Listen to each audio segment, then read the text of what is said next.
အားလုံးပဲမင်္ဂလာပါ MIDDC ကွန်ပျူတာသင်တန်း YouTube Channel ကနေပြီးတော့ကြိုဆိုပါရစေညီမတို့ရဲ့ MIDDC ကွန်ပျူတာသင်တန်း YouTube Channel လေးကို Subscribe လုပ်ထားပေးဖို့လည်းတောင်းဆိုချင်ပါတယ်အခုညီမရှိပြပေးမယ့်သင်ခန်းစာကတော့ Adobe Illustrator ထဲမှာ Rectangle 2နဲ့ Plan 2အကြောင်းကိုအသေးစိတ်ရှင်းပြပေးသွားမှာဖြစ်ပါတယ်ဒါဆိုရင်ဒီ AI software ကိုစတင်ပါမယ်ဖွင့်မယ်ဆိုလို့ရှိရင်တော့ double click နဲ့ရှင်းနိုင်ဒါမှမဟုတ် right click ထားပြီးတော့ open နဲ့ဖွင့်လိုက်ရပါတယ်ညီမကတော့ double click နဲ့ရှင်းနိုင်ပြီးတော့ဖွင့်လိုက်ပါမယ်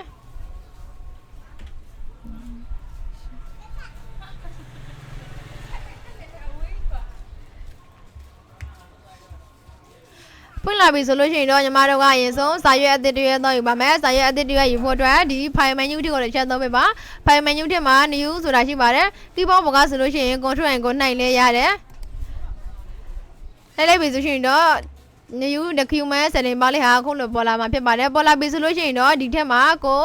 အသုံးလို့တဲ့စာရွက်လေးတွေကိုရွေးချယ်ပြီးတော့အသုံးပြုလို့ရတယ်ညီမကတော့ A4 စာရွက်ကိုအဖို့စာရွက်တွေကိုရေးလိုက်ပါမယ်ပြီးလို့ရှိရင်ဒီဘက်မှာ setting ဘောက်မှာလာပြီးတော့ setting လာရှင်းပေးလို့ရတယ်ညီမကတော့ဒီတိုင်းပဲ setting ကိုထပ်လိုက်ပါတော့မယ်ပြီးရင်တော့ဒီအောက်မှာရှိတဲ့ဒီ create ကိုတစ်ချက်နှိပ်လိုက်ပါဒါဆိုရင်တော့အခုလိုမျိုးစာရွက်တွေရလာဖြစ်ပါတယ်စာရွက်ရလာပြီဆိုလို့ရှိရင်ဒီစာရွက်ကိုအပေါ်အောက်ဘယ်ညာရွှေ့ချင်တယ်ဆိုလို့ရှိရင်တော့ keyboard ပေါ်က space bar လေးကိုနှိပ်ပြီးတော့အပေါ်အောက်ဘယ်ညာ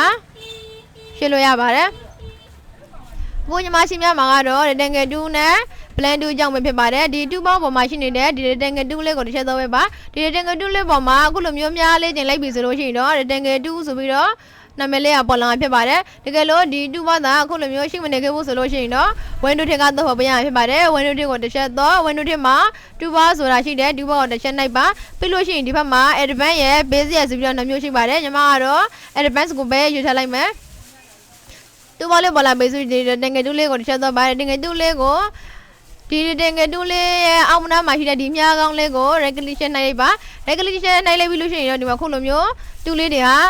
အများကြီးပေါ်လာဖြစ်ပါတယ်ဒီ2လေးကိုတည်တန်းဖွေးထားရှင်တယ်ဆိုလို့ရှိရင်တော့ဒီမြားကောင်းလေးကိုတစ်ချက်နှိပ်ပေးပါဒါဆိုရင်တော့ဒီထက်မှာရှိတဲ့ဒီ2လေးဟာအကုန်လုံးခုလိုမျိုးတည်တန်းအဖြစ်ရလာမှာဖြစ်ပါတယ်ညီမကအရင်ဆုံးဒီပေါ်စုမှာရှိတဲ့ဒီ rectangle 2လေးနဲ့အရင်ဆုံးပုံလေးတစ်ပုံစစ်ပါမယ်ဒီ rectangle 2လေးကိုတစ်ချက်ယူပြီးလို့ရှိရင်ဒီမောင်းနဲ့ဖိပြီးတော့ဒီစာရဲ့ပေါ်မှာဆွဲပါကိုလိုလိုဆွဲလို့ရပါတယ်ဒါမှမဟုတ်တင်ကြီးသေးသွားရှင်တယ်ဆိုလို့ရှိရင်တော့ keyboard ဘကရှစ်ပြ order နဲ့ပြီးတော့ဆွဲရင်လည်းရပါတယ်တစ်ဖက်တည်းကိုကြီးကြီးသွားရှင်တယ်ဆိုလို့ရှိရင်တော့ shift key လေးကိုနှိပ်ပါ shift key လေးကိုနှိပ်လို့ရှိရင်တော့ခုလိုမျိုးတစ်ဖက်တည်းကိုအညီတဲ့သွားတာတရားဖြစ်ပါတယ်ညီမကတော့ဒီတိုင်းပဲပုံလေးတစ်ပုံဆွဲလိုက်မယ်ပြီးလို့ရှိရင်ဒီပုံလေးကို color ဖြစ်ဖို့အတွက်ဒီ selection tool လေးနဲ့ select ပေးပါ select ပြီးသွားလို့ရှိရင်ဒီဖက် color box မှာသွားပြီးတော့ color ဖြစ်လို့ရတယ်ဒါမှမဟုတ်2ပေါင်းပေါ်မှာရှိနေတဲ့ဒီ color box မှာလာပြီးတော့ပြင်နေရပါတယ်ဒီ2ပေါင်းပေါ်မှာရှိနေတဲ့ color ကနေပြီးတော့ပြင်မယ်ဆိုလို့ရှိရင်ဒီဖက် color box ကိုကလေးနဲ့ရှင်းနေရဖြစ်ပါတယ်ကလေးနဲ့ရှင်းနေလိုက်ပါနှိုက်လိုက်ပြီဆိုရင်ဒီမှာ color finger ဆိုပြီးတော့ color ပေါင်းလေးရလာပါပြီဒီထက်မှာကိုအသုံးလို့တဲ့ color လေးတွေကိုရွေးချယ်ပြီးတော့အသုံးပြုလို့ရတယ်ဒါမှမဟုတ်ဒီအပေါ်စုမှာရှိတဲ့ဒီဖဲ color ကနေပြီးတော့ဖြစ်ရှင်တယ်ဆိုလို့ရှိရင်လည်းရတယ်တော့ကိုရှင်းနေလိုက်ပါပြီးလို့ရှိရင်ဒီထက်မှာကြတော့ color လေးတွေကအကုန်လုံးရွေးပေးထားတဲ့အတွက်ကြောင့်ကိုအသုံးလို့တဲ့ color လေးတွေကိုဆွဲသုံးရုံပါပဲဒီတမညီမကအစင်းရောင်လေးကိုဆွဲလိုက်ပါမယ်ပြီးလို့ရှိရင်ဒီဘေးနာသာစထုံးလေးတွေကိုလည်းနောက်ထပ်အယောင်လေးတွေဖြစ်ရှင်တယ်ဆိုလို့ရှိရင်လည်းရပါတယ်ဖြစ်ရှင်ဒါကို select ပေး select ပြီးလို့ရှိရင်ဒီစထုံး white ကိုတစ်ချက်သုံးပေးပါဒီစ white မှာကိုကြိုက်တဲ့ color လေးတွေကိုဒီထက်မှလေးဖြည့်ပေးလို့ရတယ်ညီမကတော့ဒီထက်မှအနီရောင်လေးကိုဖြည့်လိုက်မယ်ပြီးလို့ရှိရင်သူ့ရဲ့ site ကိုနည်းနည်းပြကြည့်လိုက်လို့ရပါတယ်နောက်ထပ်ဒီမှာ rectangle rounded rectangle 2ဆိုတာရှိပါသေးတယ်သူရဲ့အောက်မှာ rounded rectangle 2ဆိုတာရှိတယ်ဒီ rounded rectangle 2လေးနဲ့ပုံလေးတစ်ပုံဆွဲပေးတဲ့သူ့ကိုတစ်ချက် select ပဲပြီးလို့ရှိရင်ဒီမှာကိုလိုလိုဆွဲပေးလို့ရတယ်ဒါမှမဟုတ်ညီကြီးသွားရှင်တယ်ဆိုလို့ရှိရင် keyboard ပေါ်ကရှစ်ပြ order နဲ့ပြီးတော့ဆွဲရင်လည်းရပါတယ်ညီမကတော့ဒီတိုင်းပဲဆွဲလိုက်ပါမယ်ဒီရောက်တဲ့ rectangle 2လေးကိုလည်းနောက်ထပ် color လေးတွေအယောင်လေးတွေဖြစ်ရှင်တယ်ဆိုလို့ရှိရင်ဖြစ်လို့ရတယ် selection 2နဲ့ select ပေးပါ select ပြီးသွားပြီဆိုလို့ရှိရင်ဒီ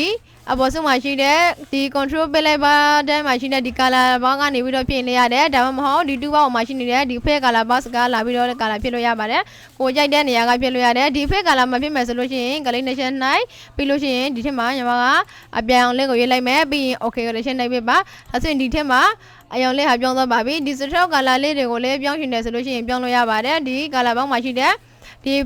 ့ဒီ stroke color လေးကို coordination နိုင်ရမှာဖြစ်ပါတယ် ပြီးဒီထဲမှာအစင်းရောင်လေးကိုဒီအစင်းရောင်လေးကိုရွေးလိုက်ပါမယ်ပြီး okay နိုင်ပြီပါဒါဆိုဒီမှာအရောင်လေးတွေကအခုလိုမျိုးရလာမှာဖြစ်ပါတယ်နောက်တစ်ချက်ကဒီမှာ Ellipse tool ဆိုတာရှိတယ်ဒီ Ellipse tool နဲ့အဝိုင်းလေးတွေဆွဲလို့ရပါတယ်ကီးဘော့ပေါ်ကဆိုလို့ရှိရင်တော့ L ကိုနှိုက်လိုက်ရတယ်ဒီအဝိုင်းလေးကိုတစ်ချက်နှိုက်ပါပြီးလို့ရှိရင်တော့စဝိုင်းလေးကိုတင်ကြီးညာတဲ့တော့ရှင်တယ်ဆိုလို့ရှိရင်တော့ကီးဘော့ပေါ်က shift ရ order ရကိုနှိုက်ပြီးတော့ fix ရမှာဖြစ်ပါတယ်ကီးဘော့ပေါ်က shift ရ order ညနှိုက်ပြီးတော့ဆွဲလို့ရှိရင်တော့ခုလိုမျိုးတင်ကြီးညာတဲ့တော့မှာဖြစ်တယ်တကယ်လို့ကိုလိုချင်တဲ့အနေအထားကိုရပြီဆိုလို့ရှိရင်တော့မောက်ကိုလွှတ်ပါမောက်ကိုမလွှတ်ပင်နဲ့ကီးဘော့ပေါ်က shift ရ order ရကိုအရင်လွှတ်လိုက်မယ်ဆိုလို့ရှိရင်အခုလိုမျိုးစဝိုင်းဟာမညီမညာဖြစ်သွားမှာဖြစ်ပါတယ်ဒါကြောင့်ကီးဘော့ပေါ်က order control ရဇာတ်နဲ့ပဲဆုပ်လိုက်ပါဒီ Ellipse tool လေးနဲ့နောက်ထပ်အဝိုင်းလေးဆွဲပါမယ် shift ရ order ရနှိုက်ပြီးတော့ဆွဲမယ်ကိုလိုချင်တဲ့အနေအထားကိုရပြီဆိုလို့ရှိရင်တော့အရင်ဆုံးမောက်ကိုလွှတ်ရမှာဖြစ်ပါတယ်မောက်ကိုလွှတ်ပါပြီးကမှ shift ရ order ရကိုလွှတ်ပ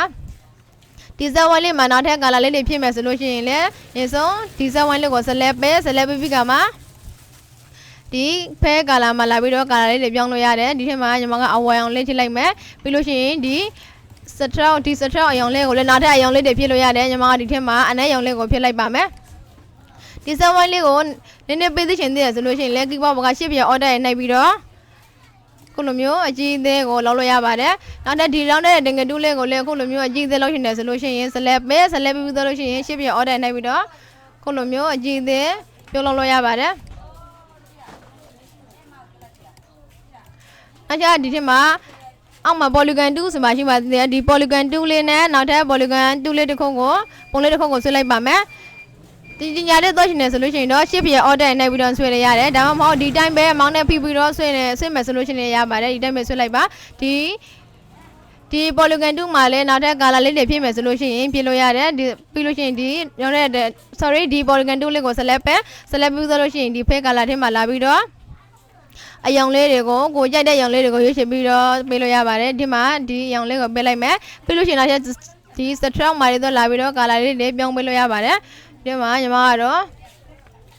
့အဝါရောင်လေးကိုထားလိုက်မယ်ဒီ polygon 2လေးကိုနောက်ထပ်အသေးလိုချင်တယ်ဆိုလို့ရှိရင်ကီးဘော့က shift ရ order ရနှိုက်ပါအရင်ဆုံးကိုပြုတ်လုံးမဲ့ object ပေါ်မှာအရင်ဆုံး select ပေးရမှာဖြစ်ပါတယ် select ပြီးကမှကီးဘော့က shift ရ order ရနှိုက်ပြီးတော့ခုလိုမျိုးအကြီးအသေးကိုပြုတ်လုံးလို့ရပါတယ်ဒါလေးတွေကိုချွတ်ထားရှင်တယ်ဆိုလို့ရှိရင်ဒီ selection tool လေးကိုယူပြီးလို့ရှိရင်ကိုလိုချင်တဲ့ကိုထားရှင်တဲ့နေရာလေးမှာခုလိုမျိုးချွတ်လို့ရမှာဖြစ်ပါတယ်နောက်တစ်ချက်ကတော့ဒီ polygon 2ကိုအခုဆိုလို့ရှိရင်တော့ဒီ polygon 2မှာအနားဟာခုလိုမျိုးချောင်းနာအနေနဲ့ပေါ်လာဖြစ်တယ်ဒါမှမဟုတ်အနားလေးတွေနောက်ထပ်ဒီထက်အများကြီးလိုချင်တဲ့ဆိုလို့ရှိရင်လည်းဒီ polygon 2ကိုယူပြီးတော့ဒီစာရွက်မှာ click ရှင်းနိုင်ရမှာဖြစ်ပါတယ်ဒါဆိုရင်ဒီမှာ polygon စနေပေါင်းလေးကြားလာပြီဒီ polygon စနေပေါင်းထဲမှာဒီမှာ size ဆိုတာရှိတယ်ဒီ size အနားထဲမှာကိုလိုချင်သလားအနားရတဲ့ကိုရိုက်ချလို့ရပါတယ်ဒီမှာညီမက15လောက်ရိုက်ချလိုက်ပါမယ်ပြီးလို့ရှိရင် okay ကိုတစ်ချက်နှိပ်ပေးပါဒါဆိုရင်ဒီမှာအခုလိုမျိုးပုံစံပေါ်လာမှာဖြစ်ပါတယ်ဒါလေးတွေကိုလည်းနောက်ထပ်အယောင်လေးတွေဖြစ်မယ်ဆိုလို့ရှိရင်ကိုကြိုက်တဲ့အယောင်လေးတွေကိုဖြစ်ပေးလိုက်ရတယ်ဒါမှမဟုတ်ဒီ polygon 2လေးကိုမလိုချင်ဘူးဆိုလို့ရှိရင် select ပေးကီးဘော့ကတလေးကိုနှိပ်ပြီးတော့ဖြစ်ပလိုက်လို့ရပါတယ်နောက်ထပ်အောက်မှာဒီ star 2ဆိုတာရှိပါသေးတယ်ဒီ star 2လေးကိုတစ်ချက်ယူပြီးလို့ရှိရင် star ကြီးလေးတစ်ခုဆွဲပါမယ်ကီးဘော့ကဆိုလို့ရှိရင် shift ရ order နှိပ်ပြီးတော့ဒီညာတဲ့ဆွဲလိုက်ရတယ်ကိုလိုချင်တဲ့အနေအထားရပြီဆိုလို့ရှိရင်တော့မောက်ကိုရင်လွှတ်ပါပြီးကမှကီးဘော့က shift ရ order ရကိုလွှတ်ရမှာဖြစ်ပါတယ်ဒီကျလေးမှာလည်းနောက်ထပ်အယောင်လေးတွေဖြစ်မယ်ဆိုလို့ရှိရင်ကိုကျန်နေတဲ့အယောင်လေးတွေကိုဖြစ်လို့ရတယ်ဒီသူ့ပေါင်းမှာရှိတဲ့ဒီဖက် color ကနေပြီးတော့ဖြစ်နေရတယ်ဖြစ်မယ်ဆိုလို့ရှိရင်ဒီ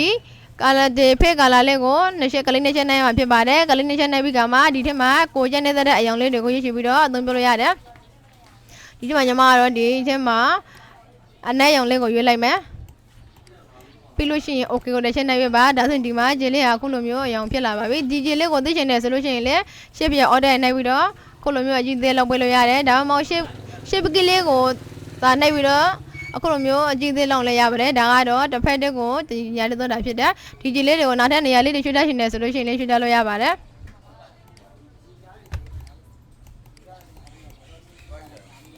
နောက်တစ်ချက်ကတော့ဒီထက်မှာဒီ blend 2အကြောင်းကိုရှင်းပြရမယ်ဒီ blend 2လေးကိုယူဖို့တဲ့ရင်ဆိုညီမတို့ကဒီ rectangle 2ထဲမှာရှိတဲ့ဒီ round ဒီ ellipse 2လေးကိုဒီယူပြီးတော့ရင်ဆိုအဝိုင်းလေးတစ်ဝိုင်းဆွဲလိုက်ပါမယ် Super Solution, the go select paper, select solution, Dimaya, defect a lego, Melution, solution, or defect a lego, shout like my man, detail my name, go better like me. So talk a lego, the damage paper, be illusion, not a one little voice of me. Ship your order and every day, swing a yard, down home, you dine, best, will I yabare.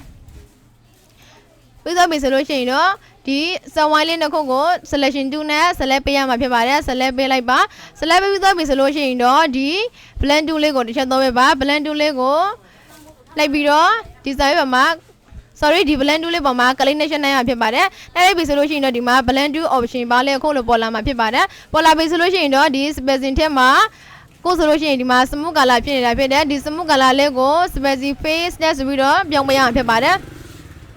pi lo shin the so as you face then yama ye do go jai lo tha pariya di the ma nyama do 10 လောက်ထားလိုက်ပါမယ်ပြီးလို့ရှိရင် okay ကိုတစ်ချက်နိုင်ပြပါ okay နိုင်ပြီးသွားပြီဆိုလို့ရှိရင်တော့ညီမတို့ကဒီဆက်ဝိုင်းရဲ့ဒီပါလန်ကြောင်းပေါ်မှာ click ချက်ချပါမယ်ပြီးလို့ရှိရင်နောက်ထပ်ဒီဆက်ဝိုင်းလေးပေါ်မှာလည်း click ချက်ချပါမယ်ဒါဖြစ်ရင်တော့အခုလိုပုံစံမျိုးတွေဖြစ်သွားပါပြီဒါကတော့ blend tool ကိုအသုံးပြုပြီးတော့အခုလိုပုံစံလေးတွေလောက်လို့ရတယ်နောက်ထပ်ဒီတင်ကတူးထဲမှာရှိတဲ့ဒီကြည်လေးကိုယူပါမယ်အခုလိုမျိုးကြည်လေး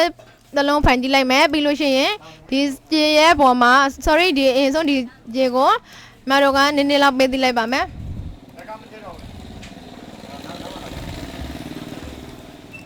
Di pay gala lady go not a young lady beyond time solution lay beyond yard di manama di bala and I only you like me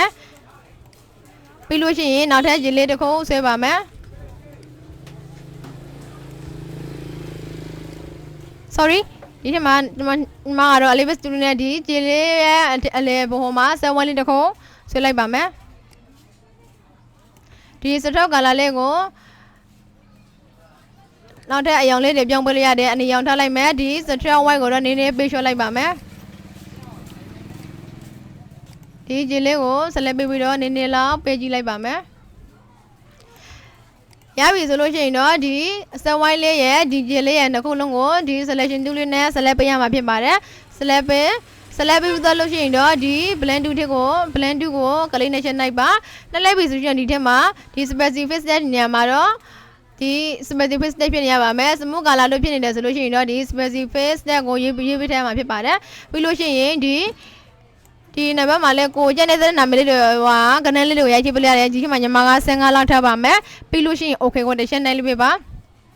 ပြီးရင်ဒီဂျီပေါ်မှာ click တစ်ချက်ရှာပြီးလို့ရှိရင်ဒီစက်ဝင်လေးပေါ်မှာ click တစ်ချက်ရှာပါဒါဆိုရင်တော့အခုလိုပုံစံမျိုးတွေရလာမှာဖြစ်ပါတယ်ဒီ color လေးတွေကိုမလို့ရှိဘူးနောက်ထပ် color လေးတွေပြောင်းရှင်တယ်ဆိုလို့ရှိရင်လည်းဒီ color box မှာလာပြီးဒီ fake color box မှာလာပြီးတော့ color လေးတွေဖြစ်လို့ရတယ်ဒီ fake color box ကို click နဲ့ချက်နိုင်ပါနိုင်ပြီးလို့ရှိရင်တော့ခုလိုမျိုးGala pinga so that's an embala akulum pola fit there pola bisolution no ditema ko adon lo de ko thon chin de gala le de ko hishi bi do adon pyo lo yare အစင်ရောင်လေးလိုချင်တယ်ဆိုလို့ရှိရင်အစင်ရောင်ကိုကြိုက်တဲ့အရောင်လေးတွေကိုရွေးချယ်ပေးလို့ရပါတယ်ပြီးရင် okay ကိုတစ်ချက်နိုင်ပေးပါဒါဆိုဒီမှာအရောင်လေးတွေပြောင်းသွားပါပြီနောက်ထပ်ဒီ stroke color လေးတွေကိုလည်းပြောင်းချင်တယ်ဆိုလို့ရှိရင်ပြောင်းလို့ရပါတယ်ပြီးရင်နောက်ထပ်ကဒါဒီအရောင်လေးကိုလည်းမလိုချင်ဘူးနောက်ထပ် color လေးတွေရှင်းချင်တယ်ဆိုလို့ရှိရင်လည်းရှင်းပေးလို့ရတယ်ကိုလောက်ရှင်တဲ့ object ပေါ်မှာအရင်ဆုံး select ပေးရမှာဖြစ်ပါတယ် select ပြီးကမှ color လေးတွေကိုဖြည့်လို့ရမှာဖြစ်ပါတယ်ဒါကတော့ fake color ဖြစ်တယ်စထောက် color လေးကိုဖြည့်မယ်ဆိုလို့ရှိရင်လည်းရတယ် select ပေးပြီးလို့ရှိရင်ဒီစထောက် color လေးကို click နဲ့ share နိုင်ရမှာဖြစ်ပါတယ် click နဲ့ပြီးသွားလို့ရှိရင်တော့ဒီထက်မှာကိုကြိုက်တဲ့အရောင်လေးတွေကိုထားပေးလိုက်ရတယ်ညီမကတော့ဒီမှာဒီအနက်ရောင်လေးကိုထားပေးလိုက်မယ်ပြီးလို့ရှိရင် okay ကိုတစ်ချက်နိုင်ပေးပါဒါဆိုရင်ဒီမှာအခုလိုပုံစံမျိုးဖြစ်လာပါပြီဒီပုံလေးကိုနောက်ထပ်နည်းနည်းလောက်ပေးသိချင်သေးတယ်ဆိုလို့ရှိရင်လည်း keyboard က shift key ကိုနှိုက်ပြီးတော့အခုလိုမျိုးအကြည့်သေးလုံးပေးလို့ရပါတယ်ဒါဆိုရင်တော့ညီမရဲ့ဒီ round sorry ဒီ rectangle 2နဲ့ဒီ blend 2အကြောင်းကိုအကုန်လုံးနားလည်ကြလိမ့်မယ်လို့ထင်ပါတယ်ညီမရဲ့ဒီ video လေးကိုကြိုက်နေတဲ့ဆိုလို့ရှိရင်တော့ like and share လေးလုပ်ပေးခဲ့ဖို့လည်းတောင်းဆိုချင်ပါတယ်ညီမရဲ့ video လေးကိုအဆုံးထိကြည့်ပေးကြတဲ့အတွက်လည်းအားလုံးကိုကျေးဇူးအများကြီးတင်ပါတယ်